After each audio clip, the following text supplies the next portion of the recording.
So it seems like I accidentally named a new genre that was created in dance music this year. And I think the entire music industry is about to shift. So this current wave of house music, this tremolo house or stutter house vibe, earned itself an entirely new playlist. Spotify took a playlist that I came up with this year and made it an official Spotify Wrapped genre. So I just reached over 500,000 followers to my Spotify playlists. I've never ran a single ad. I'm going to show you exactly how I did this. All right, everybody, welcome to the Sustainable Creative Podcast. It is my honor and pleasure and privilege to have Steve Cardigan, aka Put You On the show. Steve, how you doing, man? Good. Thanks for getting me on here. Excited to kind of dive in, hear more about what you're cooking up, and share our experiences of our love for helping artists. So I'm ready. Yeah. So we just talked through this. I'm just going to give you some kind of titles. You let me know if these stick. Right? We got curator, founder, label owner, and my favorite, man, is that curator part, man. Yeah. So music curator, exactly. Like there's it's kind of a newer term, I would say. So we can kind of talk about what I think a music curator is, and if any other curators are interested in kind of like building in this space, kind of what it takes and what I've been through and stuff like that. Yeah. Before I kind of let you kind of share your story, man, I think just that word curation is something, even just with AI and everything that's going on in the world right now, I feel like that word curation is something that an AI will never, in my opinion, hopefully be able to replace. And so when I think about curation, man, I think about art, I think about music, I think about even a music producer. It's like, even as a musician or anything, we are curating samples, we are curating all the artists that we love all the time into what is our own art. And so all that turning into whether the experience of an event or a playlist or a piece of music, I don't feel like an AI that's not human will ever be able to replace that. And I think as we go further into, the next couple of years, what that is and what that means, which is curation, is something that will be even more powerful, man. Someone to create an experience from their taste, from their experience that they know is going to resonate with someone else. So, dude, I guess that's a really good kind of like breaking off point. Like, dude, I'd love to hear just kind of your background, how you got into where you are today, man. Yeah, great. So I started my content journey before I was into music. So I kind of went 3-step process. Initially, I was DJing in college, so I guess music could have been first. Technically, I wasn't producing. I was a DJ in college. We had a residency at a couple nightclubs in Santa Barbara. And when all this was happening, we were entrepreneurs at heart. So we weren't only about DJing at clubs, but we were also into the event curation business, I guess, right? Event producers. So we created a company called The Plug in Santa Barbara.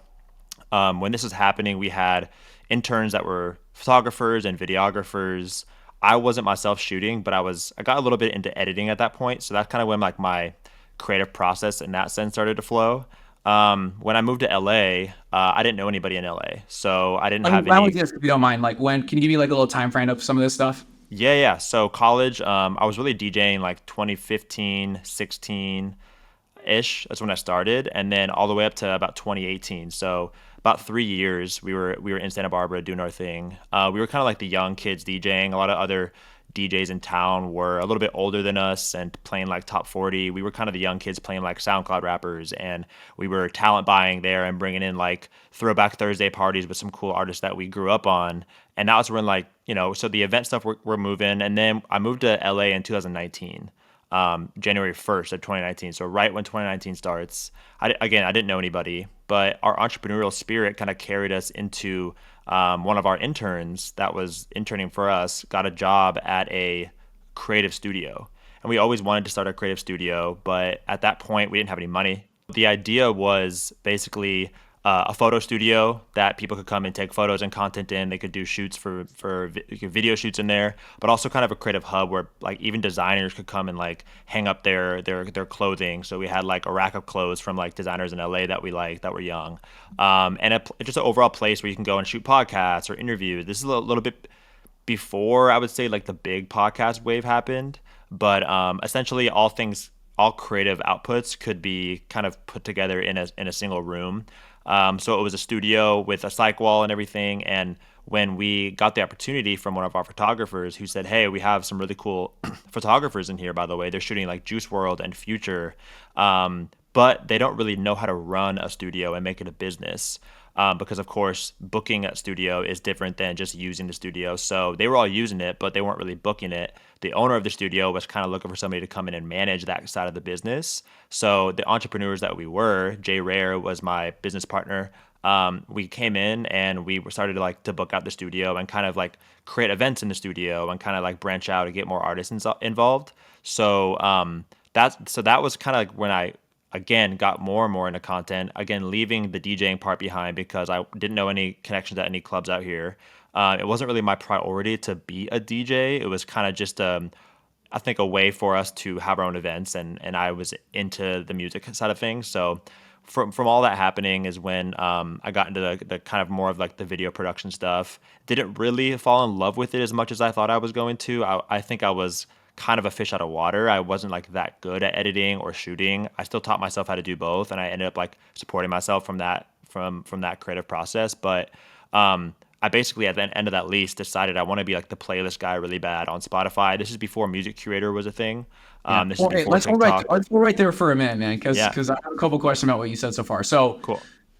As you were kind of going on this journey, man, from the DJ to the event stuff, like I guess what was the first initial drive of that first thing that inspired you to either to be a DJ or throw events? Like what was the vision in terms of like what you wanted to create, and then what was that point that made you go, okay, I don't really want to do the music stuff. I want to go into like the playlist stuff. Like what was your thought process through like why you wanted to do that, and what was those different points that made you kind of go the different direction?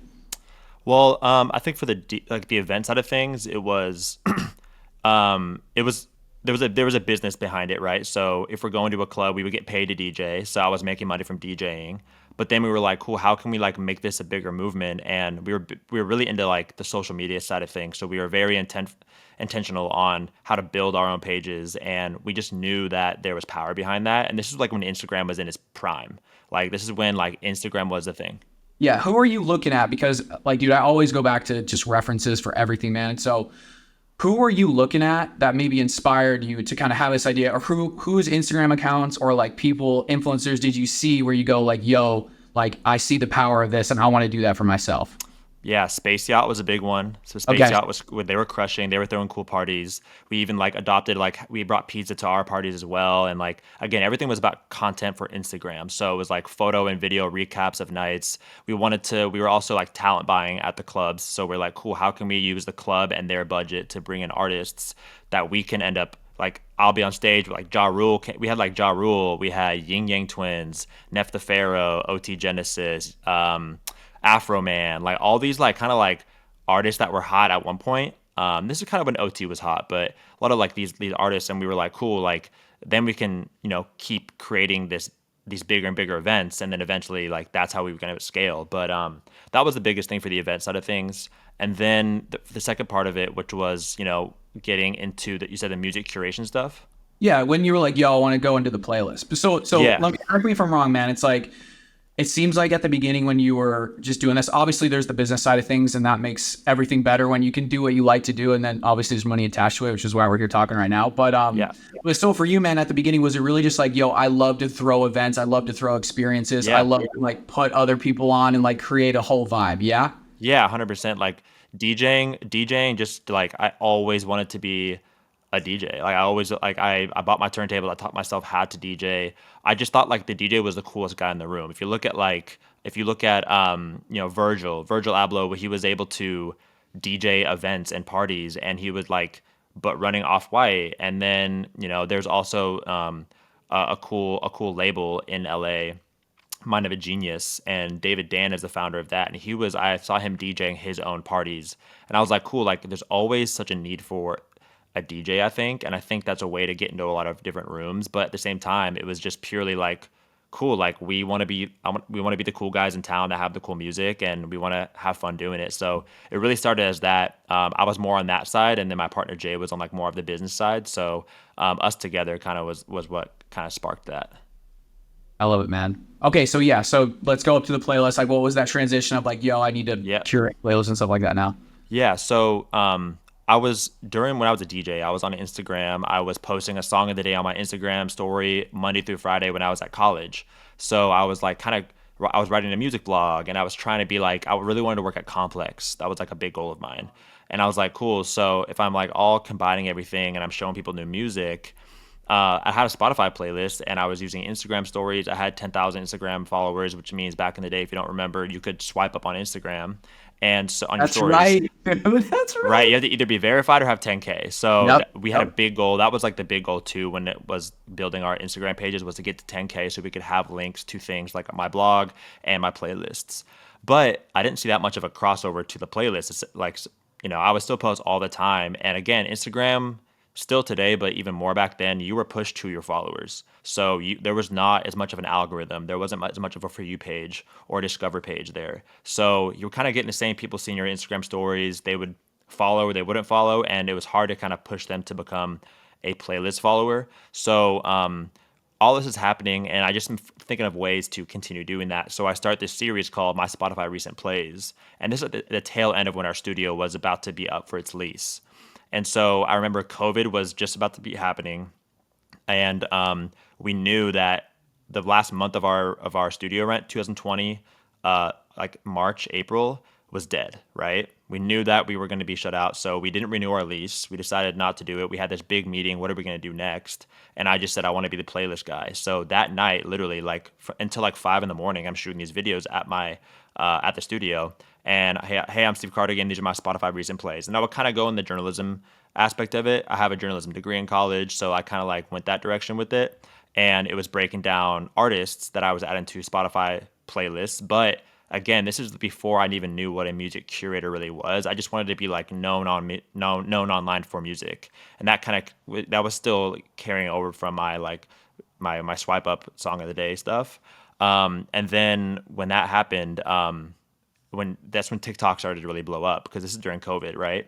So I saw Rolling Stone magazine posted a article that said the future of music journalism is on TikTok via TikTok music blogs.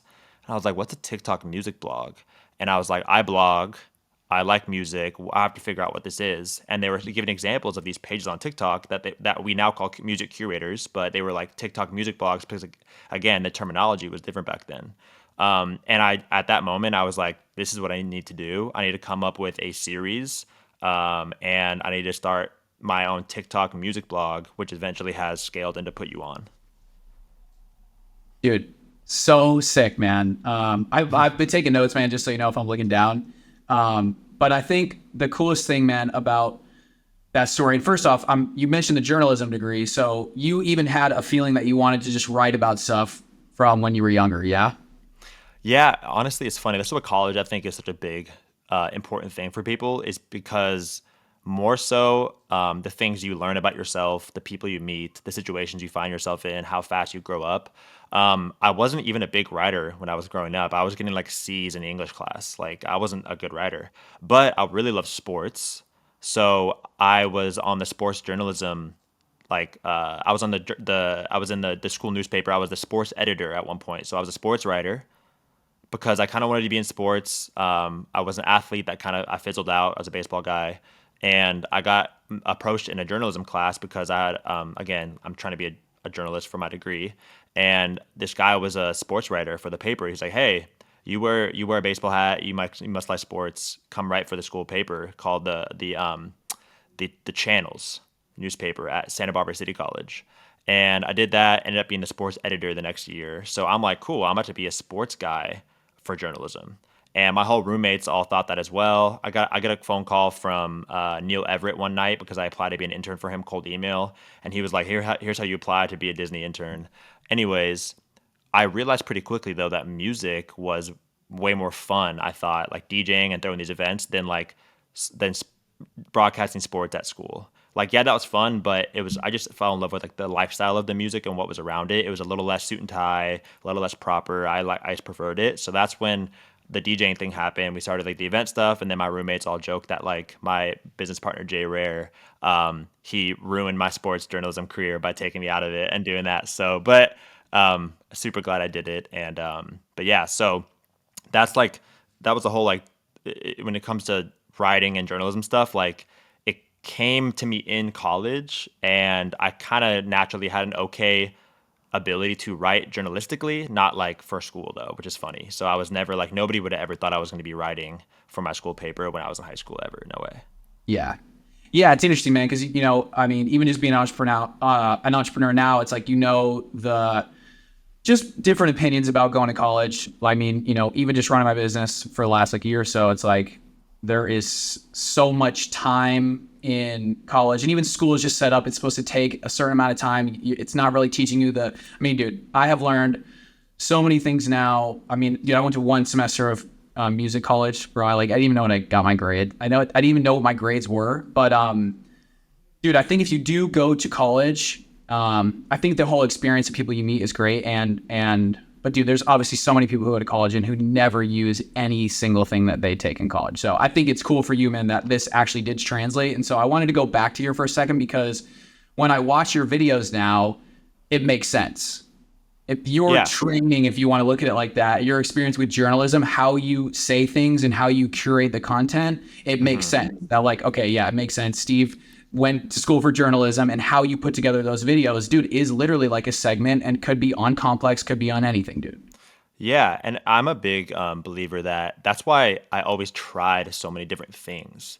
And I think that anybody should just try as many things as possible, because everything I've ever done has led me up to what I'm doing with Put You On today. Like the speaking on mic, right? Like that's from my broadcasting experience. Like writing scripts for my videos, that's from my journalism background. Like editing content, that's from me editing videos for artists at the studio, right? Like everything has like led me to this.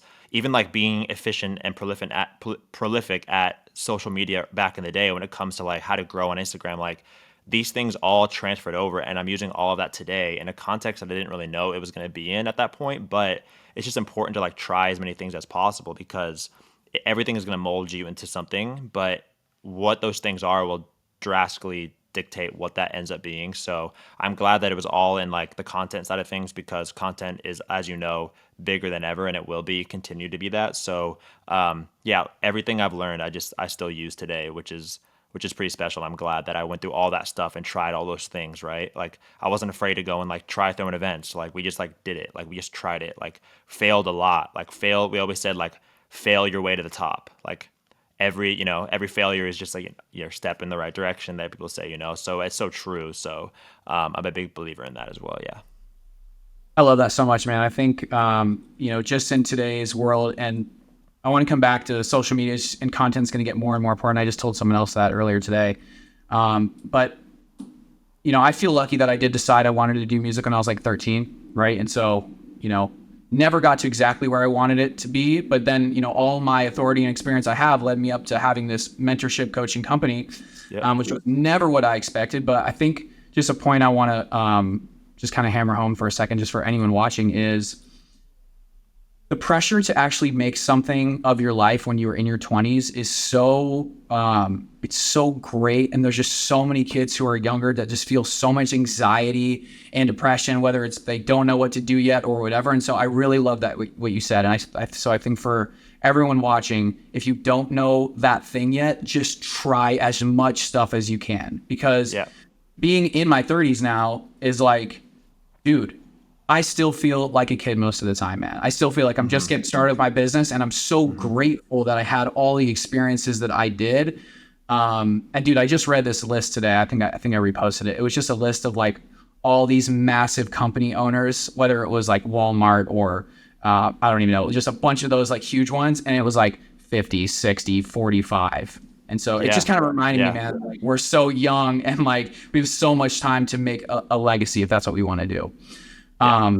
Awesome, man. So before I kind of get to my questions, the last thing I was going to say, to go back to the playlist one more time, when you made that transition to go into the playlisting, like what was in your mind, that vision or that thing you wanted to build from just that idea of like, yo, I got to build this playlist. I got to start making this series. Like I'm sure it's materializing now, like, of course, but what was that like, yo, I see this turning into this? Was it the label? Was it events? Like, what was it for you? Yeah. Initially, the playlist thing I thought was just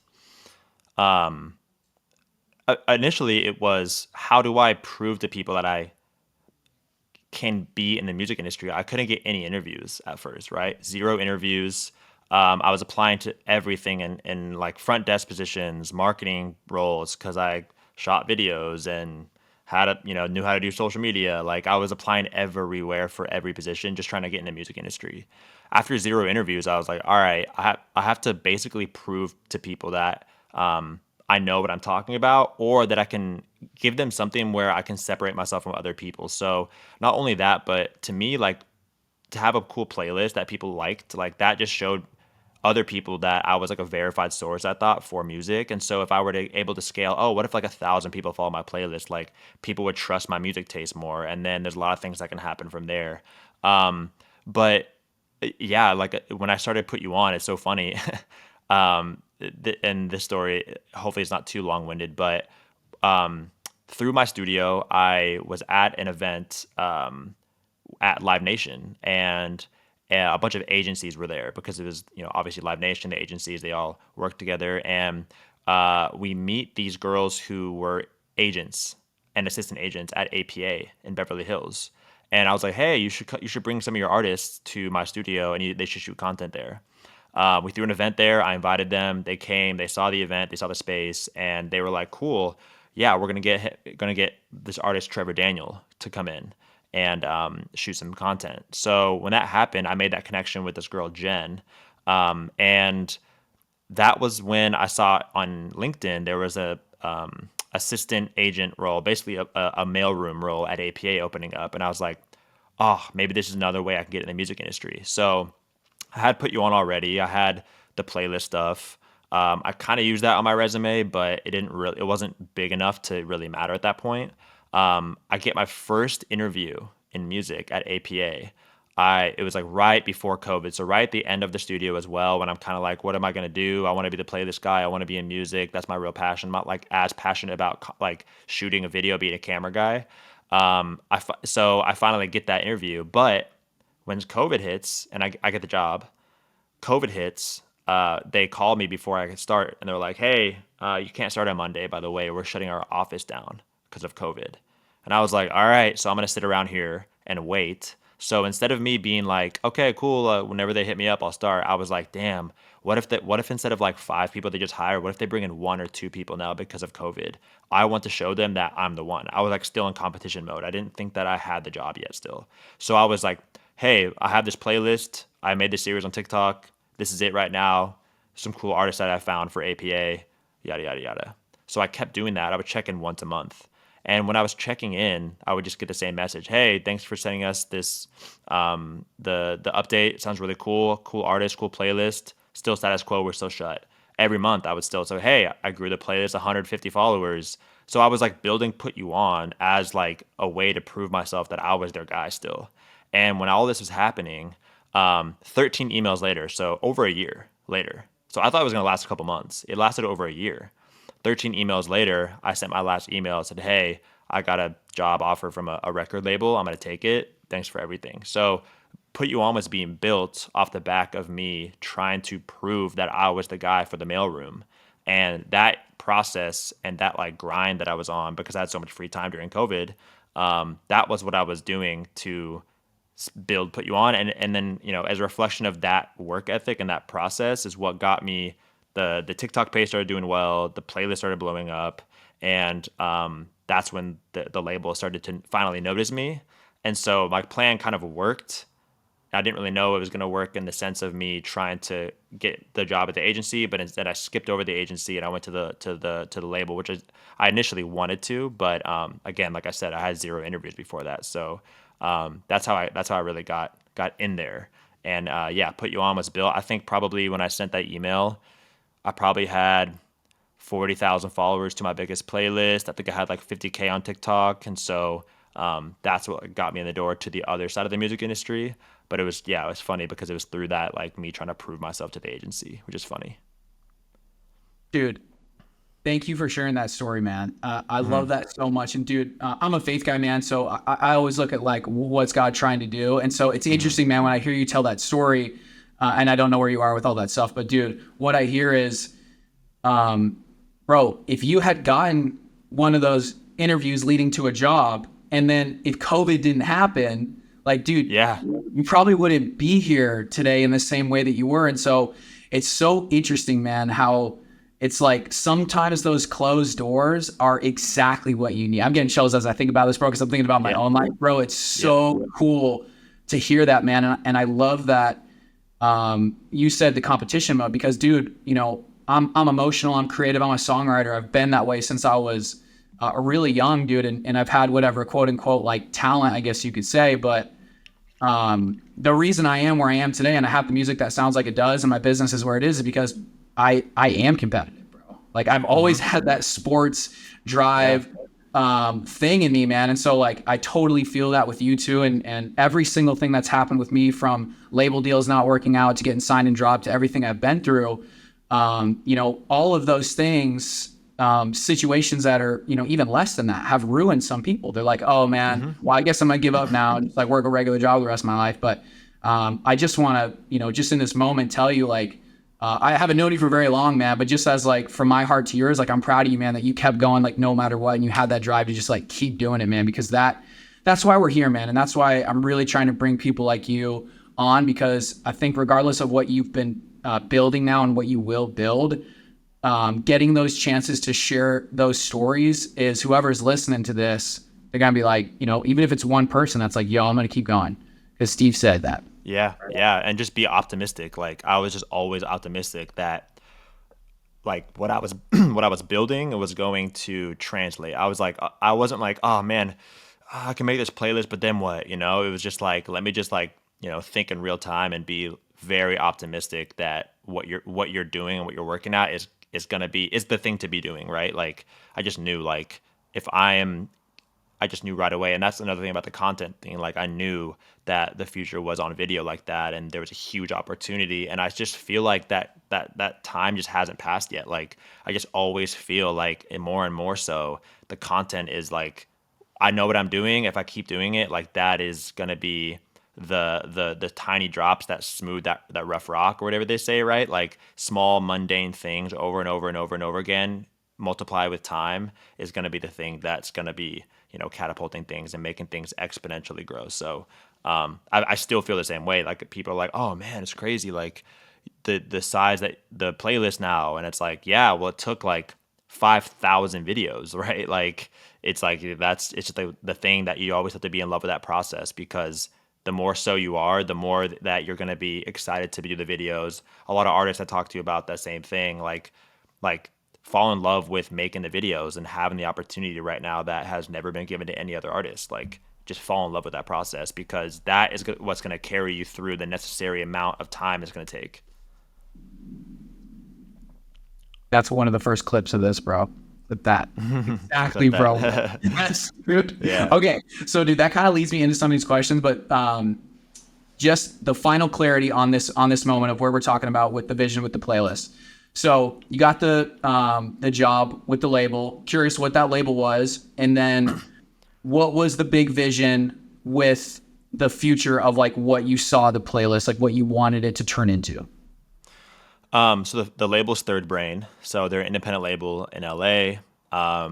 They were managers at first. They managed like Zoo and Cruella, Gallant when he was Grammy nominated. So they built an independent label side of the business. Is Third Brain also Zerb, Emmett Fenn. Emmett Finn, dude, I know Yep. those guys, man. Yeah. Okay. They're awesome. They're really, really cool, really great independent label in LA. And they gave me my first chance when no other labels would, right? I really wanted to be an A&R. I was like, cool. I felt like if everybody would find my playlist, if you're an A&R, you'd find all these artists that were unsigned, independent, and that could be like a tool for them. So I was like, I want to like start using this to like help build artists and find artists and like work with them.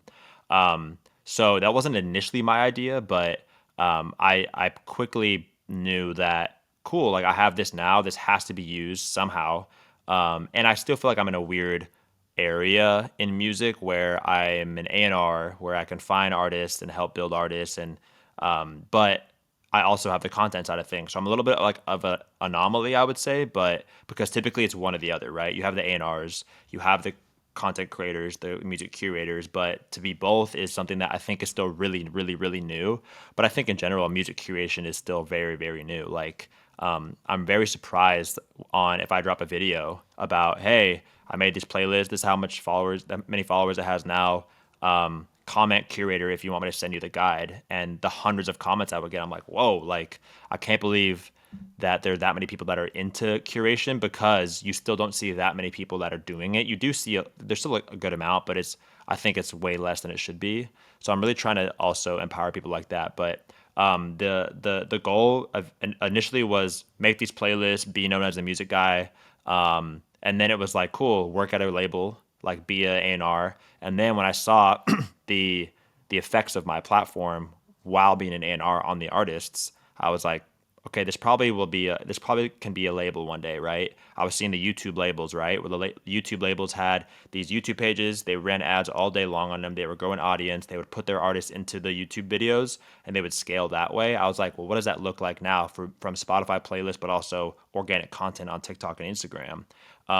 And that has kind of yet to be done. So I was like, okay, what does that look like? How do I build it? Again, it's kind of the same process I was doing where the label was really cool. They weren't always like post every single song that we put out. It's like they were very much like whatever works in your platform, like do it. Whatever you're excited about, do it. Like we want you to do your thing. And if it works great. And we've had some awesome moments from some of the artists like Emmett and Zerb and Jersey, Angry Baby, Babsy, and this a couple new artists as well. So yeah, we're kind of in like inning one. I think of these like curator-led music businesses, and I'm really trying to build that at this point where I'm doing the thing where you see the person that's building their gum brand, where they're creating all these videos about the gum industry and whatever, or the workout merch line from somebody who's an athlete or that lifts. Like, what does that look like for music? And so that's kind of where I'm at now. But it's always been breadcrumbed. It was always like, cool, like grow here, and then like now we're here. What's the next step? What's the next step? What's the next step? Which I think is a healthy way to do it. Yeah. So you're still at Third Brain, yes? So now I'm a partner with Third Brain. I'm in a joint venture with them for my own label. It's a small with only 3 artists at this point. So starting small and slow, but I think it takes that because again, like I said, like I'm not just like signing artists and have a team to like work on it. It's like I'm working on everything with the artists at the same time simultaneously. So I knew right away that I wasn't going to be able to sign a bunch of artists, but really like, how do we go and develop them? How do I help them with their own content? And then the Third Brain team as well supplies with a lot of really, really good talent when it comes to like project management and content stuff. So yeah, we're in like that tandem right now. Amazing, man. Dude, there's so many things. I keep taking notes on stuff, man. So I'm going to try to like remember everything that I wrote down. But dude, a couple things I really like, man, is you brought up the YouTube channel thing. And so when I first got into the EDM space, the label that signed the first song was Chill Nation. So, like Andre, Trap Nation, right? Yep. So yeah, it's interesting to think about that, man, because they're, at the time back in, 2016 to 2019, 2020, it's like Trap Nation was like the 30th biggest YouTube channel on YouTube. And so it's cool to hear you say that because there's a lot of, so they have the ability with those channels to blow up artists, right? Which has been really dope. And then they have the label side of things, but they don't have the journalism, content, TikTok, Instagram stuff that you're saying. And so, dude, I think the blend of these things that are curators into labels, into the social media stuff, into like the music curator journalism thing is new, man. And so, and bro, why I think we're here talking today, man, is because what I'm trying to do is different, man. Why I love that you said this hasn't been done before is I feel the same about my company, man, which is, and I have another friend who is trying to make kind of a different kind of music company. And he told me the other day, he's like, bro, you're in A&R. And I don't really look at myself like that. I kind of look at myself as like an educator or like a coach, right? Mm-hmm. But my big vision is to turn this into a new kind of music company where it's like starts with education. There's artists investing in themselves into the program to get coached. And then, and really what I am doing, I am A&Ring them. I'm helping them build all their stuff, from making sure the music's good to making sure they have their all brand and the content, all that stuff. And then for the right artists that, you know, stand out, it's like, I am already working on some partnerships with some of them to like build a team similar to what you guys are probably doing at Third Brain. So I think it's really cool to be here with this kind of new space and new possibilities in the music industry, man. And so, I know we talked previously on the phone, man, and I'm not going to just give the sauce away to everyone listening, but dude, I have some ideas for you, man. So at some point, when we have some time, bro, I got some ideas, dude. So, cool. All right, dude. So I kind of want to get into the content stuff that you mentioned, and I want to kind of get into some questions that are really just about what can independent artists do. And I want to throw one thing at you first that I've been telling some of these guys to do. So if you look at our Instagram feeds, and especially as how you look at it, and I've done a lot of work with specific artists about creating a series, right? Creating a series, you know, I do these like 5 levels of content, right? You got, you know, you need to have more produced ones, and you need to have stuff that's really easy, right? But the goal with this is so that people basically see the same similar things and they know like, yo, that's Steve. Like, bro, when I see a video by you, I'm like, dude, that's Steve. Like, it's instantly, right? And so that's what we want with all these artists. But the thing about how you started with Song of the Day, what I've been telling some of these artists, and I'm curious what you think about this, because we've talked kind of at length in some of my workshops with them, is if an artist also has, because dude, you probably know this is a thing, right? So one of the strategies with the artist is, okay, make an artist playlist, okay? Put your music on there and put all the other artists that you like that are bigger than you, right? And so you pin that to your Spotify profile. And if you're going to run ads or you're going to run attention, you run attention to that. So eventually Spotify is learning that, hey, people are listening to you, and then they're listening to this other big artist that sounds like you. And over time, right, that's going to, you know, teach Spotify where to put you, right? Yeah. But I think the extra step with that, which I was telling them, is if you are gaining fans from your content, but if your fans also know that your page is a place where they can discover other new artists that are similar to you,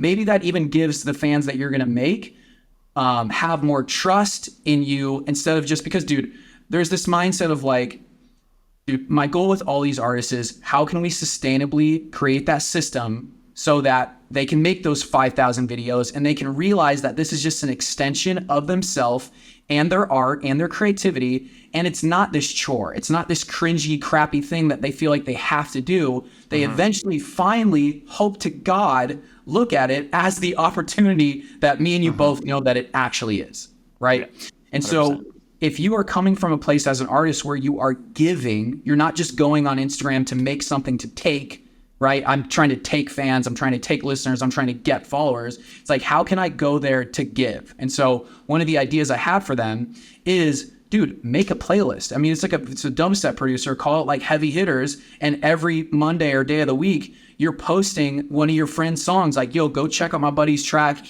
Or even you're also posting new tracks from bigger artists. And so people are coming to your Instagram and they know that like, yo, I love this dude's music, but he's also, unintended, put me on to other music that I don't know yet. So what do you think about that, man? I mean, yeah, I've talked to artists about this a lot. A couple points you hit on that I definitely resonate with. The giving value versus taking value. A lot of time, like, you want to give the person that comes across your video on the For You page, you want to give them value. And typically that's just in the form of quality music, like giving you're performing your song, your talent, you're letting your talent alone be a value for the viewer. Because like me, right, I find a lot of value, and a lot of music fans who are finding artists that are online, we get value in that one song we hear. Like the biggest one I remember right away being like, oh my God, like, and all they were doing was playing the song was the I want to go party, I want to have fun, you know, that one. Midnight, I forget what it's called. What is it here? Yeah, Black Friday by Lost Frequencies. Like right away, I was like, oh, this song is so good. Like that's a value. I'm getting that kick from the app at that moment, right? But and versus like, hey, follow me, stream me, come to my show. Like like, you know, and you're like, ugh, like I'm just getting like fed this like marketing tool from this person. versus that value thing. And then also the other thing you were talking about was like I always say, like be like more of a page for music, be known for music, not just like this is my song. And I get it, like you don't want to waste a post on like promoting another artist if you're an artist, like some people think that way, but I think at the end of the day, if you have a healthy relationship with your audience or just the algorithm in general, that people know when they come to your page they're going to get value, right? They're going to get something.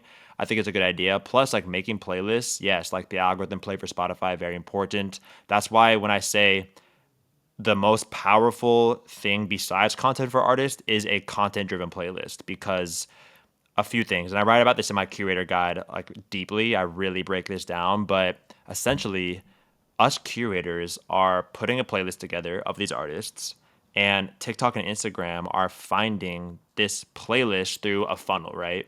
The top of the funnel is the content, and TikTok and Instagram are doing the heavy work when finding the right people for that video because they know the algorithm, right? So you're getting those music fans, but then that music fan is gonna go and like watch the whole video, and they're gonna see what the playlist is at the end of that video. They're gonna go to your link in bio. They're gonna all this step process that shrinks that size of that listener to the end time when they go and they play that song. Like that's a strong trait of a listener on TikTok or Instagram, because most people are just scrolling. Oh, cool, they scroll. But if you're a real music fan, that you're about finding artists and going to shows and all this stuff, like you're more of an active, I would say, viewer when it comes to music content. So you're gonna find those people that are on their playlist are gonna be like a very qualified listener that Spotify knows who that is. So when all this happens and those quality listeners are playing your music on a playlist next to those other artists that you were talking about, that is supercharged the algorithm. So like that in itself is so big, where like and I don't know if you knew this, but I have songs on Spotify that I put out like 3 songs or something like that. My first song ever was called Smeds. It has like 2.5 million streams on Spotify, but if I go to my playlist, it has like 500,000 or a million streams from my playlist. So there was 1.5 million streams from the algorithm. And if you go to like my like Spotify radio for like my artist profile, you see a lot of artists that I put on my playlist: Vandalux, Emmett Fenn, Zerb, like all these artists. And you're like, oh, like, does that mean that Steve sounds like this artist? No, it's just the listeners that are listening to these artists are listening to Steve. So that is what I'm talking about. So yes, like you're right when you say that it is important for the algorithm push.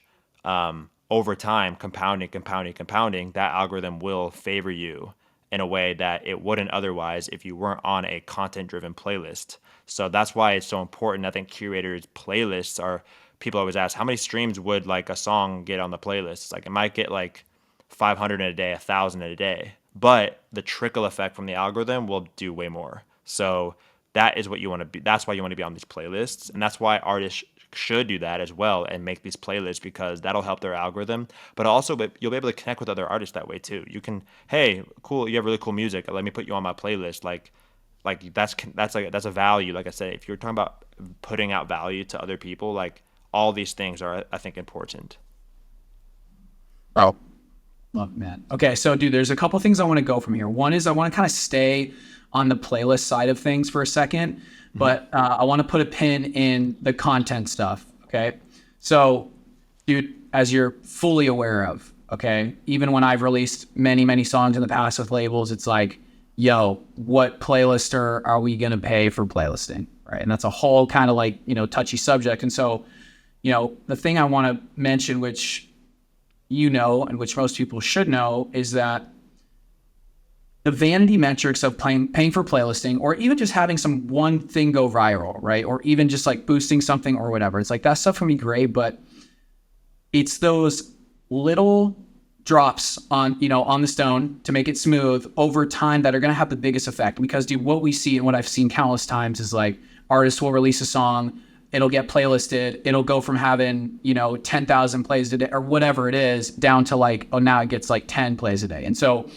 I know that can be extremely bad in terms of what it can do to the algorithm. And so dude, as a playlister, I don't know if I can call you that. I don't even know if you like that title, Steve, but as someone who makes playlists, just, talking to artists and thinking about the whole industry that is playlisting, what do you think about, is there any like good playlists that are paid? Like what do you think about pay playlists, and obviously there are, because there's a difference, man. I mean, I even I've worked with a company through Sony on my label, and they kind of started their company because it's like they just owned a bunch of playlists, and so they had the ability to, get things popping off. And so, Yeah. And that label is actually now the label who has spearheaded most of the entire funk movement. Oh, Got Black it. 17, right? Yeah. Shout out to my boy Jake Housel. They're incredible, dude. But a bunch of their business model was like they just had a lot of playlists, right? And so that's how they helped me. And so, what do you think about the industry of playlisting? And is there like a right way for artists to go about it? But dude, I want to just mention before you answer is, I think the big point that you said, which is the real thing that I think you are great at, which I hope is just a movement that. And bro, like just to go back on why I first reached out to you is I go back and I think about the message. I'm like, this is the dumbest thing. I was like, bro, how do I get my like label name or my my company name on a playlist? And you're like, bro, just change the name or whatever you said, right? But my idea when I texted you that was really that, like, and it is something that I want to do as an extension of Sustainable Creative and Melodic Pulse Collective and PULSR is start to put other people on and be known as a curator as well. But I love the idea of what you said. It's a content-driven playlist, which is very rare. I feel like you're one of the only people actually doing that. And so with all that being said, what do you think about the whole playlist type thing? So it's funny. So I think playlists used to be like they could break artists. Like I think back in the day, like when Spotify was in the early days before TikTok and Instagram came, like playlist, like if you were on an editorial playlist, like that could change your career. There's still artists today that are feeding off of the success they had, like Spotify darlings basically, where they were getting on playlists early back in when Spotify was like really running the game.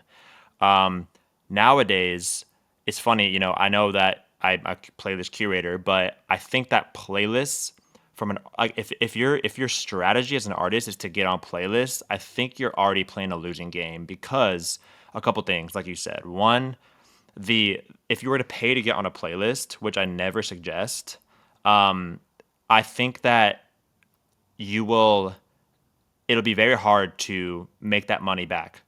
So I think that you're always going to be in the red on playlists. And yes, there's a thing that for exposure and people will find you and everything, that's fine. But I think that I always say this, right? Whenever we release a song and we get like one or two editorial playlists and the artist is bummed.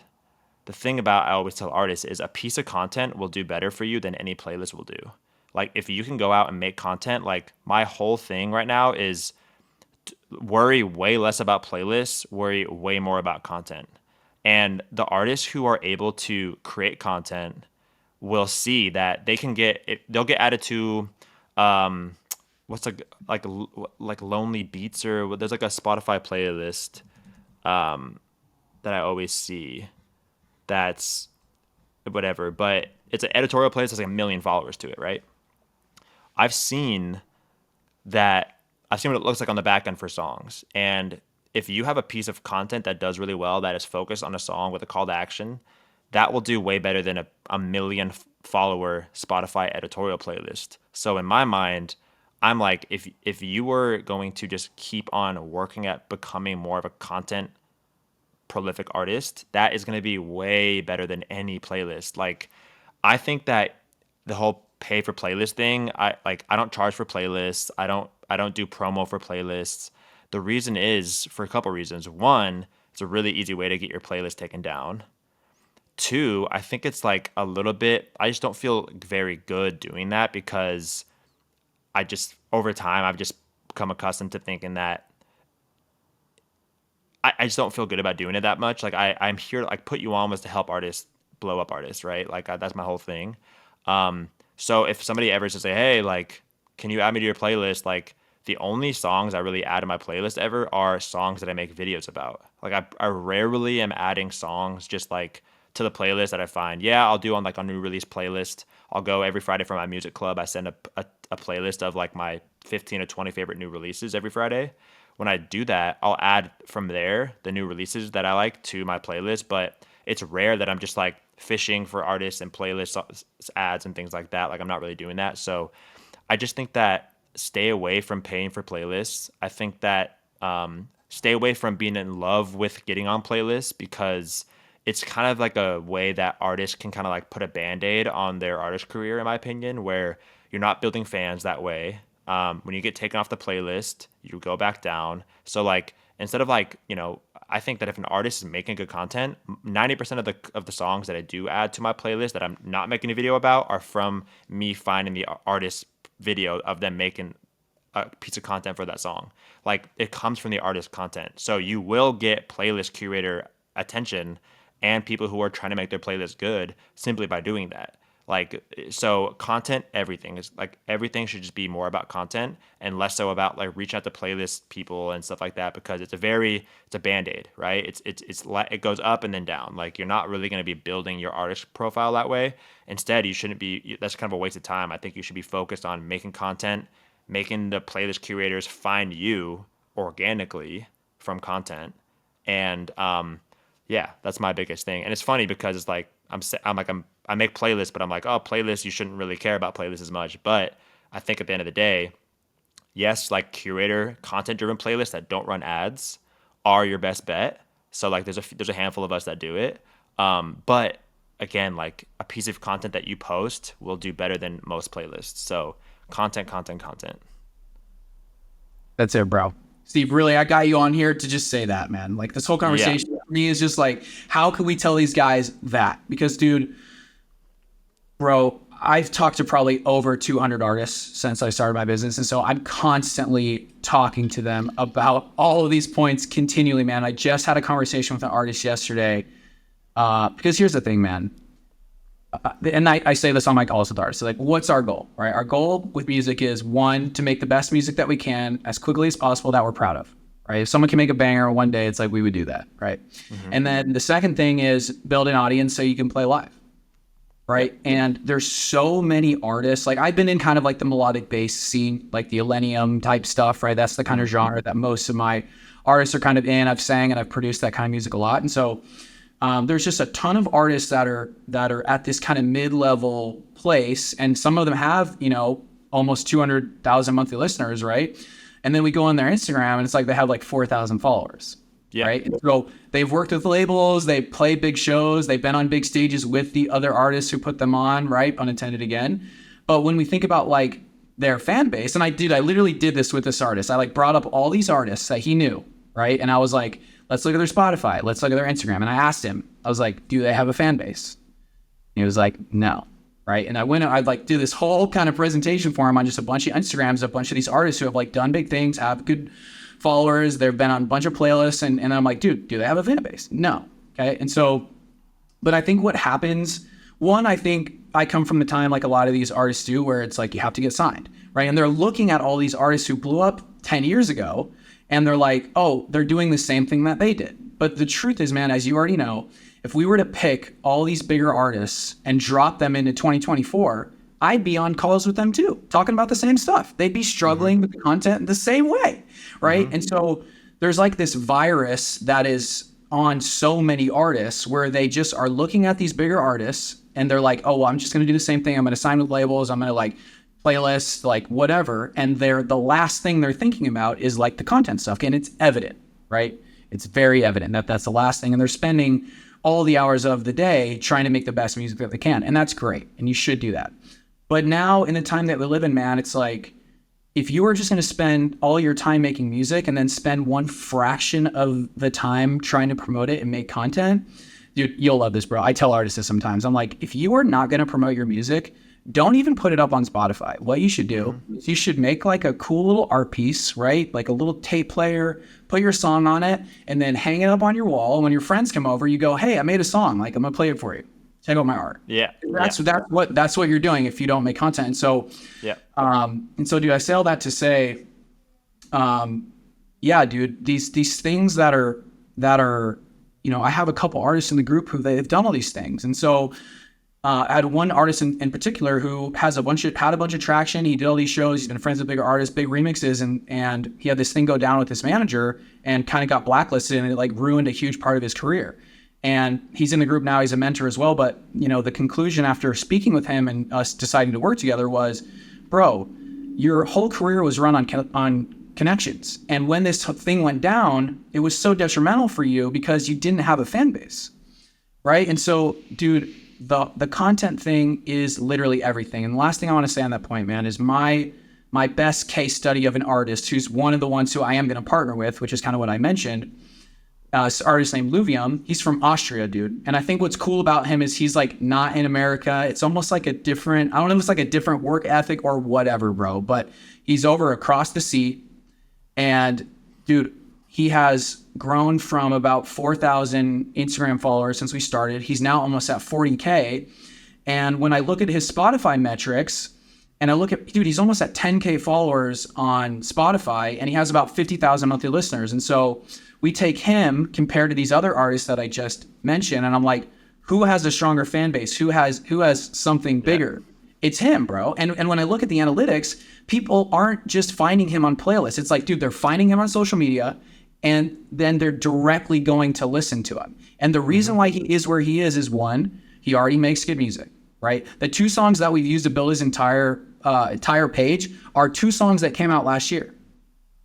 And dude, it's like once he found his voice and he was just freaking relentless, you brought up 5,000 videos. And my question to you next is, how many videos did it take for one to pop off? But in terms of him, just to conclude on this, dude, like he's been relentless, and he's 10 times grown past these other dudes that I just mentioned. So, dude, that's it. And dude, before we move on, I just want to tell all artists listening, man, is I am an artist, bro. The reason why I started this company is because like I've gone through all this crap and I like literally lost my love for it. And so I want nothing more than for all these artists to get where they want to be. And as you know, the only way to get there in today's age is to learn how to love content, to be authentic, to be yourself, and to be freaking relentless so you can get there and you can get on Steve's playlist. Yeah. 100%. I think it's like you have to make good music. Really good content without good music, I think is going to be tough still. But it goes the same way. Like really good music without good content will still be tough to hear. But I think the thing is too is artists have to realize that people don't owe you streams, right? Artists have to realize that just because they make music does not mean that they deserve to live off their music, deserve to get any streams. People don't have to listen to their music. Like nobody owes them streams. So like the whole thing where like people are like, I don't want to make content. Like this big example is I talked about this before is on a pod that I had with an artist was this girl said, I'm a baker. I'm an artist. I'm a baker. I don't want to now have to start selling meat. That's not who I am because I'm a baker. And content is now getting away from being an artist. You're now doing something totally different. You're a content creator now. And I'm like, no, that's not the right way to look at it. The right way to look at it is I'm a baker. I'm on a corner where there's 30 bakeries around me. And all the other bakeries are posting a muffin of the week, their recipes. They're having people come in and try things and do reviews on their bakery. And you're just trying to focus on my muffins are the best tasting muffins. So I deserve to have all the customers because mine are the best muffins.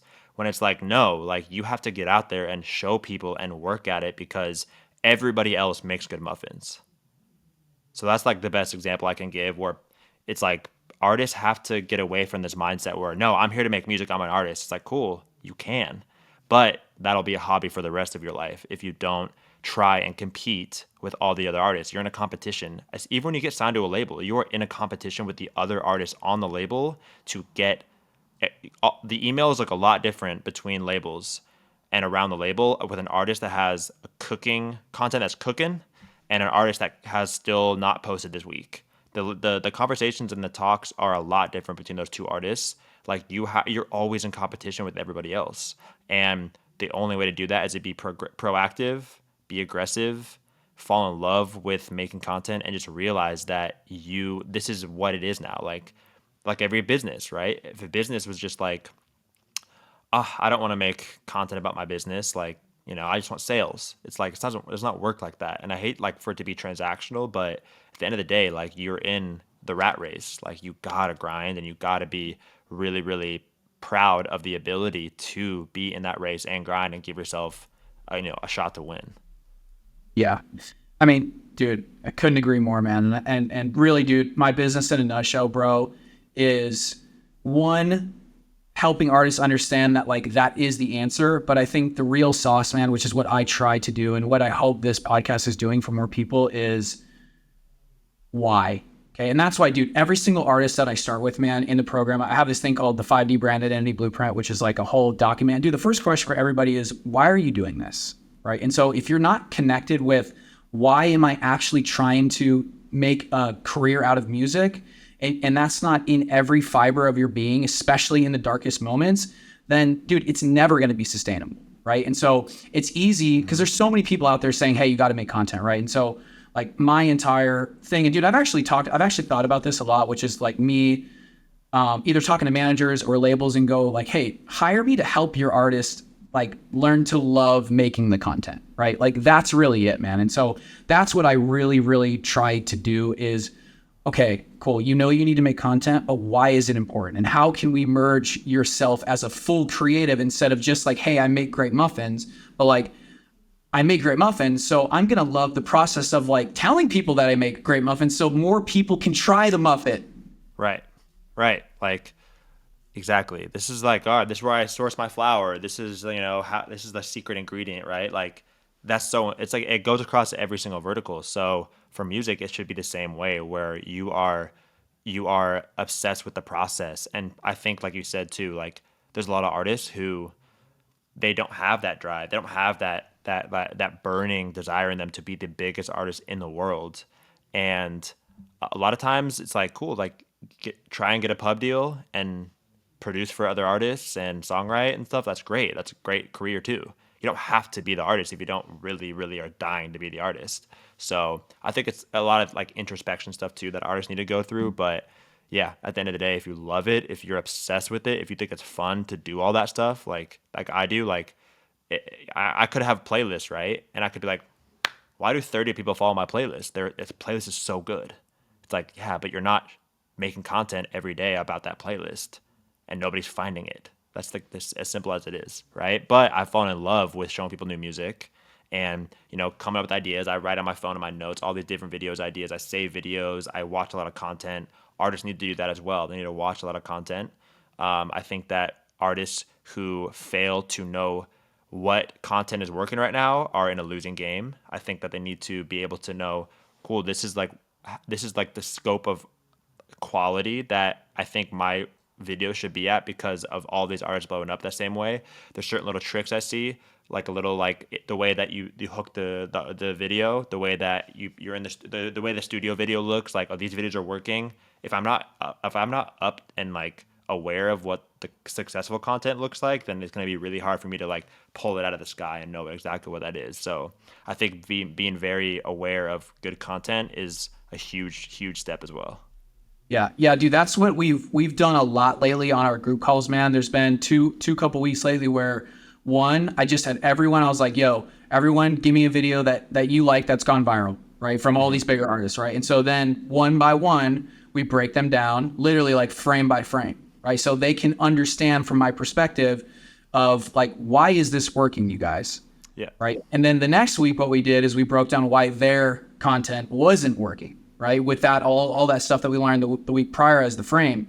And dude, there's one specific example of just an artist who kind of does comedy stuff, and he works at a coffee shop. And so like he turns the steam on the steamers, and he's got like cups as headphones, and it's funny, right? It's like one of his kind of like trap future based songs. And, basically the first video that he posted was, when the 10 shots of espresso hit. Okay. Mm-hmm. And then dude, after that week, he just reposted the video with just adding like one context, and it just said like, it's the CO2 cannons for me. And it took the video from 1K to 20K. And so, dude, it's just like those tiny little things of context. I mean, dude, a person that, and dude, we're going to get to the Stutter House thing in a minute. Like, I didn't forget, okay, obviously. But dude, like a person who just on a very, very simple concept, man, is Laverne. Yeah. And so, dude, the shot's great, the music's cool, but what makes those videos so engaging is the text on screen the whole time and what it says. Mm-hmm. It's like context on context, and it's like it's telling you how you're supposed to feel. And then as things come in, it's like coaching you through like what's happening. And I don't like to say people are dumb, but like you almost have to like tell people what's happening in the video and how they should feel. Because, dude, we don't want people to have to guess what's going on or anything. It's like, dude, have the music there. But it's like, dude, those little things that he does, man, what is the text actually saying? What's the purpose of what that's doing in that second? Mm-hmm. Yeah, he's a great example. And I remember when he started posting content, I remember because he wasn't posting for a while, and he had really good songs, and he was on my playlist, and I was posting about him. And then he finally started posting, and it was Stutter House that got him to blow up, but online. And now he's touring in the US, and he was really good at he knew what the formula was. He knew what worked for him. And again, artists also need to realize that some content works for pages that won't work for other pages. So being aware of what page you are and how your music is and your style of music, and again, content aware is so important. And then you have guys like Vision V that also blow up from Stutter House that are in the same kind of lane, and he kind of has similar content, and then he goes from 10 to 100,000 on Instagram, and then he gets a record deal. Things like this do happen, but studying is so important. Yeah, and that's why, bro, we focus on it so much because obviously we know content support. And so, dude, I think the big point that I want to make is you have to just reference stuff, man. I remember, I'm going to tell you the story in art class when I was in high school. The kids that came out of this art class were professional level artists. And I'll never forget this. I had this crazy teacher named Mr. Stevens. He wore a Dickies jumpsuit every day, a bandana. He had Oakley glasses. And dude, he was he would ride his bike around campus, just so weird, but so funny and awesome. And so he had this thing where if you weren't using reference for your painting or whatever you were working on, he would dip his hand in black paint and he would put it on your painting. It's like the black hand of death. And so, dude, it locked in me at a very young age. Dude, you have to use reference. I think a big thing that makes a lot of amateur producers amateur is they're trying to, the structure is weird. It's something's weird. It's way too long. Nothing makes sense. And so it's dude, go take another song and just break apart and analyze what's happening. When does the hook start? How long is the drop? How does it transition into the verse? Mm-hmm. And it's the same thing for content, man. What's working? And I tell these guys, I'm just copy it. Mm-hmm. Just copy it. And then put your sauce in it. And then the last thing, man, is especially with Laverne and this Vision guy that you mentioned too. As soon as my artist, the Luvium guy, right, he had this format, and it was a lot of the things that he built, especially on TikTok, was just a slideshow. It was this futuristic girl, and it just said let's bring back the emotion in EDM. And it was almost controversial of wait, I thought there is emotion in EDM, but dude, mm-hmm. It was just AI kind of girl at a crowd with that text. And then it would just, the next slide was hey, my name is Luvium. I hope this song helps you feel better, pretty much, right? And he's super emotional. His tagline is let's cry and heal together. But dude, why he's been so successful is because as soon as he found something that worked, he just repeated it. And I think so many artists will find something that works, and you should continue to experiment. But I just want to tell I yell at these guys sometimes, and I say this, I'm you guys, when you find something that works, please, God, just repeat it, dude. Mm-hmm. Just keep doing the same thing, man. Just if the play works, just run it, bro. It's even for you, Steve. It's you found a series that works, and you're okay, I'm going to run this same thing. I'm going to make it different every time, but it's going to be the same series, bro. Yeah. Definitely. When I remember posting longer form content, journalistic kind of deep dives into artists, and I was yeah, but I really want to post 3 songs that dropped today. And I would just see after a while, my longer form videos about artists that have real deep dives and story behind them were just growing way faster than my other ones. And I was so that I just kind of shifted. That's how it was. But that's how I've done my whole career. It's I started doing just song reviews. I was doing reaction videos to songs. Reaction videos, here's a song on the playlist. Reaction video, here's a song on the playlist. And then I started doing song recommendations. So songs I found from my playlist, or songs so chill you need a sweater for my chill playlist, and things like that. So, and then it was more storytelling stuff, right? So I've kind of just progressed the content, because I think also artists, if you do the same thing over and over and over again, yes, it could work. Eventually, when it starts to slow down, you have to be able to pivot and kind of grow in your own content as well. Don't be afraid to level up or try something else, or kind of evolve with the times, I think, which goes back to being aware of what the content is, right? If you're stuck making You know, if an artist right now that I'm working with is making it's just a chill, it's just a song, and then slide over the song, like that was hot like a year ago. Like if you're making it now, like then like you're late to the game, and people aren't like that's not like the content that's working right now. So yeah, you know exactly the post I'm talking about. Dude, for sure, man. Okay, so I got a couple more things I want to hit on, but dude, so there's a story that I really like to tell artists, and you probably know him. You know Daniel Allen. I just Yeah, need. Okay, of so course. dude, he has a video right where he posted that song like 196 times or something before it actually hit, and so I'm curious, man, on that note of just consistency. You said 5,000 videos, right? So can you just talk just a little bit about that process for you, and how many videos did it take you where something finally popped off and when it started to really get moving? Because man, I really just want everyone to have that perspective on like how many videos it actually takes. And it's going to be different for everybody, of course. But for Yeah. you, like what was it? So yeah, my story, artists probably aren't gonna like this. It was my ninth video actually for my series. And the thing is though, um, that was when TikTok was a very content deficient platform. So there's a lot less people posting than viewing. It was during COVID. It was like the golden era of growth on TikTok. It was my ninth I'm a Rap fan, but these house song slap videos. But again, like I still set out the plan to make a series about this, right? So I got all my songs, I edited all the videos, I like posted twice a day, and it was ninth, but it started working right away, right? Like I think I found the perfect series because it was I'm a rap fan, but these house songs slap. So it was like people are like, oh, what the hell? Like it was a good idea for a series. So that translates to the playlist and everything, and then I'm just doing a song review, and song reviews to this day are still a really good way for people to grow. So it's different for like me versus artists, but what we tell artists now is you need to make 100 pieces of content for that song. You need to post it 100 times, like you do, like and there's an artist named Lincoln Jesser. Lincoln Jesser is a really good example of this, where he was making kind of like normal tech house or like kind of house. He made some emotional stuff, but he made a conscious decision to just start posting 3 times a day about healing house.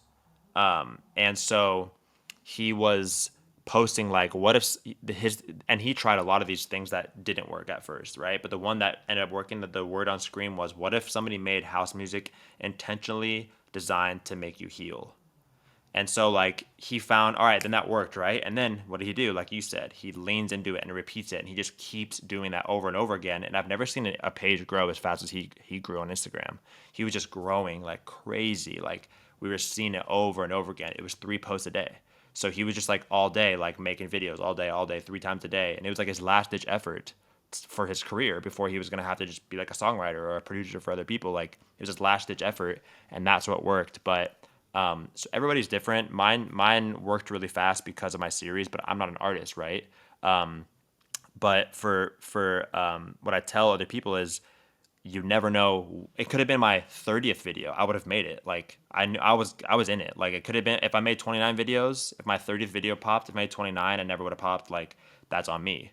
Like you just know. But again, it was just like I was more so like building myself as a tastemaker in music versus trying to build views for videos. It was like once I bought into like me just like this is what I'm doing now. Like I'm just gonna be sitting here, I'm gonna be finding music, I'm gonna be spending like hours in my comment section and listening to songs. If I like the one, then I would put that on my list of songs to review and then post in my playlist. Like it took a lot of grind and effort for that, right? So through all of that, I fell in love with the process. I still think it's fun to make videos. I still like want to make a video and be like, holy shit, like I love this video. Like this is great. This is fun. Like so I'm still in that moment where I'm not like, ugh, gotta make another video, or damn, I have to, what am I gonna post about my playlist today? Or like, ugh, like I got an event coming up, like what do I do?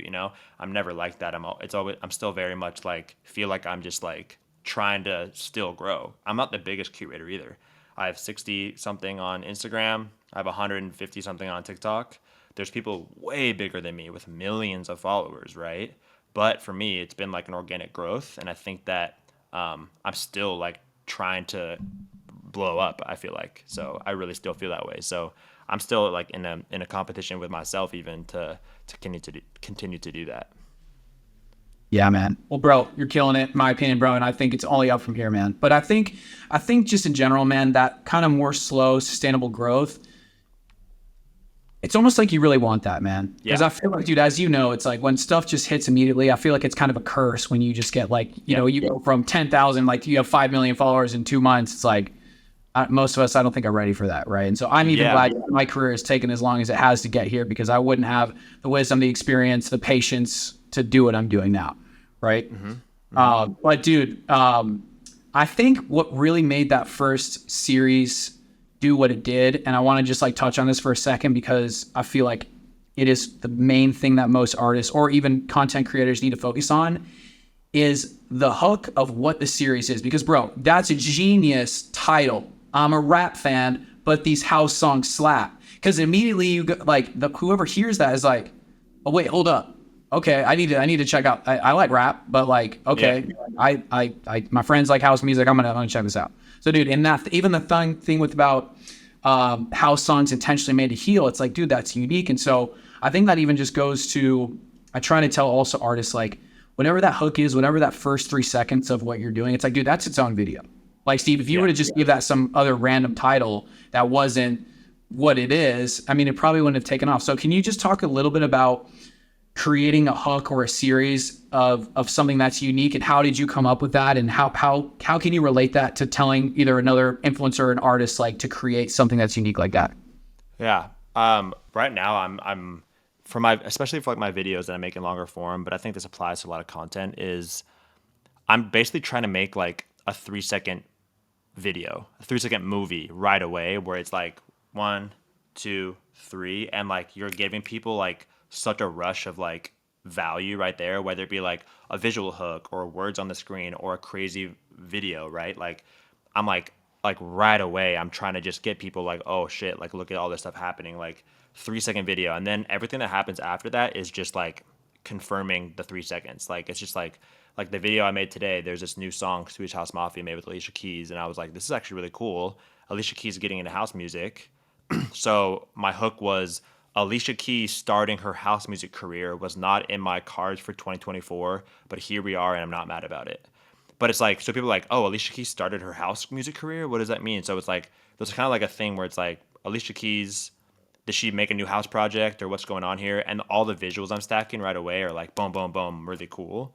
So, and then it's like, after that, it's like, let me just explain everything. So then I'm like, all right, cool. Remember back in the day when this happened? Then I'm like, then I start my story. Sometimes I'll throw in multiple hooks where I'm like, hook, and then my second hook is like what most people's first hook would be, or it could have been. So it's like 2 different hooks to like hook the viewer twice.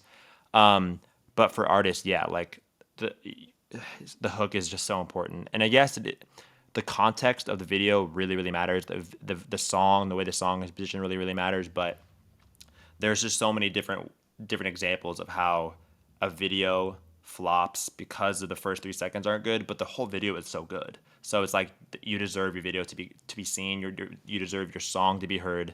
Like, you gotta get people right away that are interested in it right away. So yeah, like just always focus on like, cool, like just playing around with different hooks and titles, like different things on screen, different colors, the way things are like highlighted, like the timing of things in the beginning of the video. Just pay attention to those things.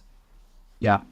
Okay. So, dude, I want to transition into kind of like what you would tell artists right now that already making music, and how to like go from there with content. But I think the really bigger question is like, what is Steve looking for? Like, when you see a video of an artist, of a music project, you see some content, like what makes you go like, oh, this is dope. I love this, how this is put together. I'm going to like go to their profile. I'm going to check out their music on Spotify. Like, what is Steve looking for?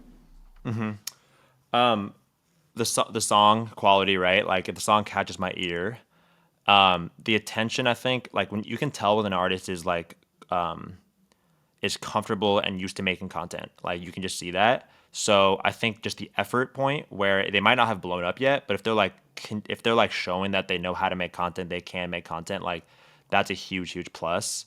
And basically like those 2 things, if you can do those things really, really well, if you can produce quality music, create quality music, and you can actually show an effort and quality and attention to like knowing that we're not gonna have to teach this artist how to be a music or to be a content creator. Like they already kind of have a knack for it, and you just see that those are the artists that are like popping. Like Bunt is a really good example. Bunt was just knows how to make content. He's really good at making content. Like he just knew that, and he tells a story about how he would he posted a video, it didn't do anything, and then he sped up the Yeah, I sound. remember that story, bro. Yeah, and then boom, and then that one popped. But again, it was because he was comfortable making that switch and that content and thinking about it from that perspective that got him there. So like, I think those two things are the biggest things. Just focus on the quality of music, make the music really good, that to the best of your ability, of course, and then showing and proving that you have some sort of literacy when it comes to creating content and like putting content out. And yeah, like you can always tell those things pretty fast. Okay. So you brought up Bunt. Let's kind of move into the whole Stutter House movement, man, because I feel like this is like, to me, this will be the hook of my video when I post this. I'll be like, I don't know how, like, Steve, you tell me, bro. Like, what would maybe we can like kind of riff on what the hook should be. I was thinking like, this is the dude who made up Stutter House or coined the word Stutter House, something like that. Yeah, coined the name of a genre, I guess. Yeah. So yeah, if anyone didn't know, like Steve is the guy who coined the word Stutter House and the whole thing that blew up last year. And so the first question kind of going into this is, what artists have you actually been responsible for helping blow up? And then maybe you can kind of transition that into when this, because dude, Steve, that's when I first saw you, bro. That's when I heard about Stutter House. That's even when, dude, one of the artists I've been working with for a long time, he started to go into that genre. He remixed one of that Julia Klein song, the Soldier one, right? So I like helped him work on that song. And so I remember as this whole thing was going on, man, and I mean, dude, there's one of my favorite artists from that genre. What is his name, man? I think it's Cloud something. He has a song called Underwater. Cloud 19 Clouds. Not, bro, that song. Yeah.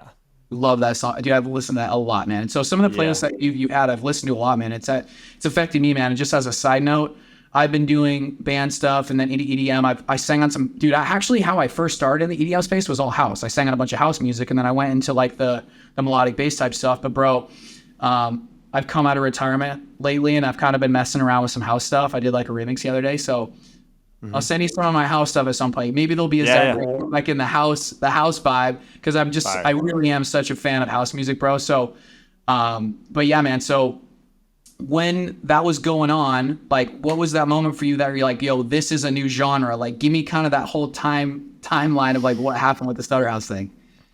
Yeah. I think it started. So the first one I remember was Silk posted Quiver. So Silk posted Quiver, and I was like, oh, this is sick. Like, what is this production? Like, this is like I immediately noticed the vocal stutter. And then Clouds by Bunt came out. That was another one. The Chainsmokers and the Shipwreck song, The Fall, was a big one. And then Odessa had The Last Goodbye. So yeah. So these were happening, and I was like, damn, like there's this like crazy thing happening that I've never heard of before, and I feel like this is emerging in the space, and more people would post it. And then my artist Angry Baby also was doing this, and I was like, okay, so how can I this is actually like some crazy game. I was like, how can I promote Angry Baby using this newfound style of dance music? So I created the Stutter House playlist. I didn't know what to call it at first. For the first couple of videos, I was talking about the stutter. They all have this thing in common, the stutter, but I didn't know what to call it. And then landed on like people were like, oh, Quiver House or Flutter House, and I was like, eh. And then Stutter House, I was like, Stutter House kind of sounds good. It's like it's very, very obvious of like what's going on. So I made a video for Angry Baby for his song called Hold You that was coming out. And I was like, this is new genre that's been created in dance music. I used Fred Again as an example. Fred Again was also doing this. Turn on the Lights has the vocal chop in it. And I use all these examples to say, hey, my pre-save of the week coming up, this artist Angry Baby does the same thing and it's fire, boom. And there was a pre-save video where I used to do these a lot. And then that is what spurred the playlist And then I built that playlist basically to add all these songs to it, make the series about it. That series is like that series and the playlist is like the fastest growing playlist I ever had.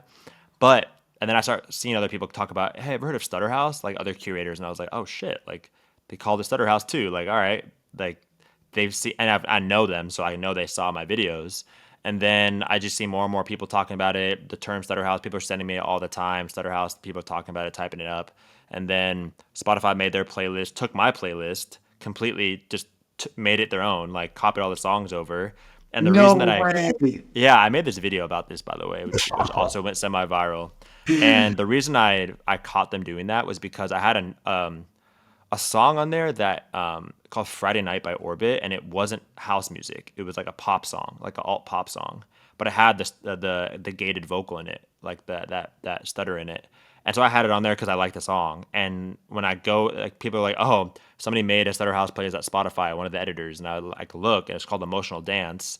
And on the playlist was Friday Night by Orbit, as well as all the other ones too. Like everyone was on there. I was like, "Oh my god, all of these are on there." And then that's how I was like, damn, like they just took it because they wouldn't have added Friday Night by Orbit because that's not a house song. They wouldn't have made a dance. It's not a dance song at all. So they wouldn't have like just found it and added it. You know, this Stutter House Trojan horse, bro. Yeah. So anyways, like the playlist started going crazy. The series starts blowing up. That happens. I go to Pandora. They give me a Pandora takeover on Mixer, where I host this channel, this takeover that like Tiesto did one, Calvin Harris, all these crazy artists have done takeovers on Mixer. Well, I did one for Stutter House. I talk about Stutter House, what it means, the artists that are on it. And then from the success of the Mixer takeover, they made their own channel on Pandora called Stutter House. And then Spotify made an official Spotify rap genre, Stutter House. So people were like getting all those notifications. Oh, the number one genre I listened to this year was Stutter House. And I was like, what the hell? Like, so that's when it all kind of like, it snowballed from there. And then, and yeah, that's like what it really took to like have it. But yeah, it just happened just from the content being passed around so much and the playlist really growing. And that's really how Stutter House came about.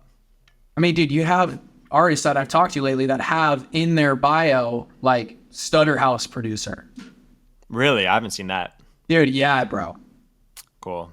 I saw one of those lately and I was like, well, actually hit him up. I was like, I'm talking to Steve in a couple of days.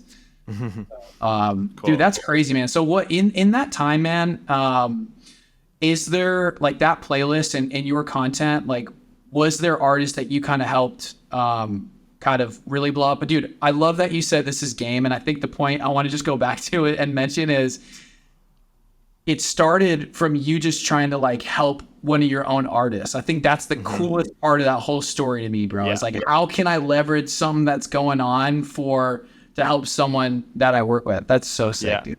Yeah, and a few artists that I like were working with after that were making some Stutter House tracks, and so I was obviously the guy, right, with the playlist. But yeah, like I mean, I don't really credit myself blowing up these artists, but some of the artists that got probably a bump from all this, like Bunt for sure. I think Silk, Angry Baby, definitely. Vision V, same thing. Desco, 19 Clouds, like we talked about. This dude Romy, this dude Ralph had this song Richmond, and he came up to me at a festival and was like, "Dude, you gave me my first 100,000 streams on a song." Like, so Babsy is another artist that was big on there that had a crazy song that came out that has 10 million streams now. It was a cover of Everywhere by Fleetwood Mac, and that one blew up, and now he's doing like festivals and his own shows and stuff like that. Yeah, like Laverne, I think too, like helped, but he had his own content that was doing really well. So a lot of these artists also had their own content. But yeah, like I think some of those early ones for sure were like kind of like the regulars on the playlist. I think were pretty rewarded for that, which is cool for sure. As we kind of land the plane, man, I just have a couple other questions before ask you if you want to talk about anything you're working on, like you talked about earlier. What do you think are the biggest shifts happening right now? I think we're like, you would say we're mostly in the electronic scene, right? So let's just kind of stay here, right? So in the scene right now, because I know you also talk about how the club culture is changing, and I love the thing that you guys have been doing. I want to get into the event space as well, because dude, there's a lot of I feel like house things. I want to get into like, because another you said space yacht. I look at like brownies and lemonade, stuff like that. So I'm kind of like, what's the melodic bass type of thing like that? But I love the idea of turning nightlife into rooftop stuff or cafe stuff. And so maybe you can talk about some of that too. But how do you see just like the entire culture of dance music kind of changing? Definitely. I think artists have a chance right now to um, really start like their own little movements when it comes to live music stuff. I think people are getting tired of going out. I think it's a combination of a few things. The price of everything when you go out is expensive. I think the apps, like dating app stuff, like has totally shifted like what public culture is for the youth. But I also think that just like how nightclubs specifically have really become bottle service pits that people are less so there to like vibe out to music. They're just there to like be at a table. And the table, if you start dancing, you're embarrassed. LA is a whole thing like that. This is not the case all around the world, by the way. This is specifically more like a big city US thing, I would say. But at the same time, like it depends where you go. Like, if you go to Silver Lake, right? You go to a cool bar at Silver Lake, people are dancing. Like it really depends. But for the majority of like I think big production clubs with like the CO2 blasters, I think that's to me dying. I am getting a little bit older. I'm 30 now, so I'm not saying that like I'm in all the clubs all the time. But the point that I'm making about club culture dying and what artists are doing nowadays is throwing their own like parties, like their own traveling parties. Like Jero does a really good job at this. Blondish does a really good job at this with her Abracadabra.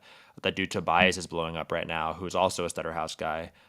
He's doing his own like tours and he's doing all this stuff on YouTube. So like this dude Bryn Mawr, who's a curator and a creator, he was talking about the parties happening on YouTube now, and artists are taking advantage of that by posting like Jero did, Canopy Club series, where he has an event going on. He just did one in New York.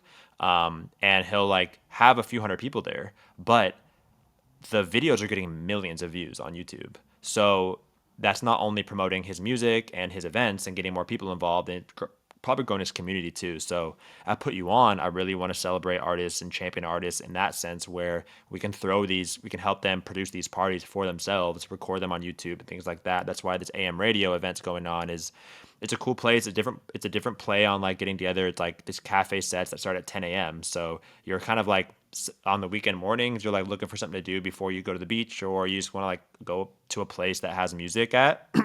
That's what we're kind of trying to do there. So it's like a new spin on it. We haven't done our first one yet. It'll take a few, I think, to really know like what the biggest value add is. But we're doing all the sets recorded. We're putting them on YouTube, and want to like find ways to help artists promote their own shows too. So, but yeah, overall, I think that these like cool parties where like you get a text from an artist, Fredigan, right? Fredigan's in his Discord on Thursday has an LA release party. I don't think he's gonna be there, but I'm in his Discord. I get the notification. I get a ticket. I'm going to Fredigan like album release party for him in LA, where it's like it's part of like a smaller cult of people, right? So you feel like you're kind of in the know and in the coolness. So like I think artists can just tap into that kind of stuff and really take advantage of people's preferences on like going out and experiencing music. I love it, man. I think it's really like being creative as an artist to get out of just the normal things that everyone's been locked into forever. And I think the biggest thing about that, whether it's a real life event or an online community, I think creating, these experiences and this culture and this community around a movement, which is from your music. And so, Yes. Dude, the last couple things is just everything that we talked about, bro. If you could talk to as many artists as possible, like, or you could just put a thought in their head, that would be just the most helpful thing. Like, what would you, in like the simplest way, what would you tell, or almost let's think about this.